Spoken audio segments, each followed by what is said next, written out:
সালামু আলাইকুম।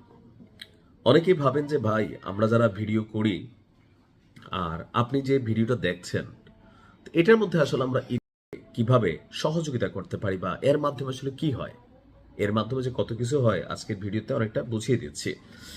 এই মুহূর্তে বিশ্বব্যাপী ন্যারেটিভ এবং পারসেপশন এই দুটা জিনিসের খুবই ভূমিকা আছে। অর্থাৎ যখন ইসরায়েল ফিলিস্তিন যুদ্ধ হতো আগে, পশ্চিমা বিশ্ব আপনার এই সোশ্যাল মিডিয়া প্ল্যাটফর্ম আসার আগে তারা মনে করতো ফিলিস্তিন হচ্ছে খারাপ, ইসরায়েলের জনগণ ভালো, একটা শান্ত রাষ্ট্র, সেখানে গিয়া ফিলিস্তিনের মানুষ জিহাদ ঘোষণা করে ঘটনা ঘটাই দেয়। আল কায়দা সহ বিভিন্ন সংগঠনকে মানুষ এটাতে জড়াই ফেলতেছিল, কিন্তু কে যে কার এজেন্ট, কে আসলে কি করে কার জায়গাকে দখল করছে, যখন সোশ্যাল মিডিয়া প্ল্যাটফর্ম আসলো আমার মতন হাজার হাজার বিভিন্ন ভাষার বিভিন্ন কন্টেন্ট ক্রিয়েটাররা এগুলো নিয়ে ডকুমেন্টারি তৈরি করলো, আমরা আসল সত্যটা সামনে নিয়ে আসলাম। তখন পশ্চিমা রাষ্ট্রগুলোর মধ্যে এক ধরনের ভাইব তৈরি হলো। তাদের সরকাররা যে তলে তলে তাদেরকে ঘোল খাওয়াচ্ছিল এত বছর, সেটা মানুষের মধ্যে প্রশ্ন তৈরি করছে যে আমরা দেখছি কি, আমাদের সরকার কি বলছে। এখন মূলধারার গণমাধ্যমের প্রতি মানুষের একটা অবিশ্বাস তৈরি হচ্ছে বিশ্বব্যাপী। তো আজকের এই ভিডিওটিতেও আপনাদের কাছে আমি একটা গুরুত্বপূর্ণ তথ্য শেয়ার করছি, সেটা হচ্ছে এই যে ন্যারেটিভ বা এই যে ইফেক্ট বা যে ফ্লো আমরা যারা তৈরি করছি বা আপনারা যারা ভিডিও শেয়ার করছেন, এর মাধ্যমে কি হচ্ছে দেখেন। মালয়েশিয়াতে আজকে যে সিদ্ধান্ত নেওয়া হয়েছে যে যা খাসার ভিতর যা যাইয়া তারপর তোরা শেষ হ, মানে খাঁচার ভেতর ও চিন পাখি কেমনে আসে যায় এটা আমরা না জানলেও কিন্তু খাঁচার পাখি খাঁচায় ঢুকানোর সিস্টেম আজকে মালয়েশিয়া করছে। যে পরোক্ষভাবে যেই সহযোগিতাটা করছে এটা কোটি কোটি ডলার দিয়া করার আসলে সুযোগ ছিল না। গণহালে ইসরায়েলি পাসপোর্টধারীদের আটকাচ্ছে মালয়েশিয়া।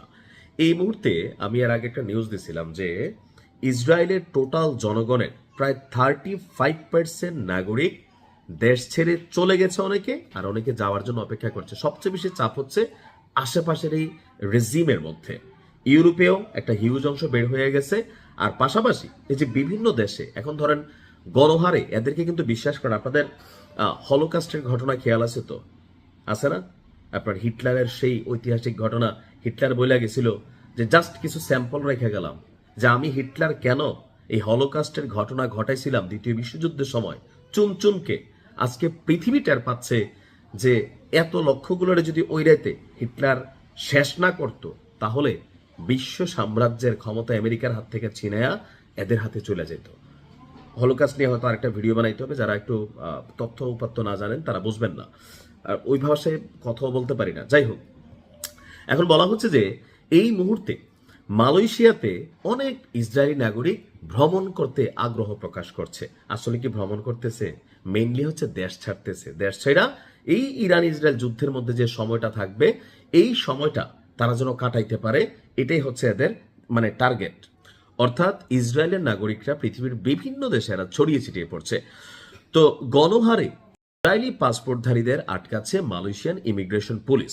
দেশটির বিমানবন্দর দিয়ে ভ্রমণের সময় অনেক ইসরায়েলি পাসপোর্টধারীদেরকে বিমানবন্দরে নানান প্রশ্ন, জেরা, জিজ্ঞাসাবাদ, এমনকি অনেকে মালয়েশিয়াতে প্রবেশ করে নানান ধরনের কর্মকাণ্ড করছেন, যার জের ধরে অন্তত 8 জন ইসরায়েলিকে কুয়ালালামপুরে আন্তর্জাতিক বিমানবন্দর যেটা আছে সেখানে আটক করা হয়েছে।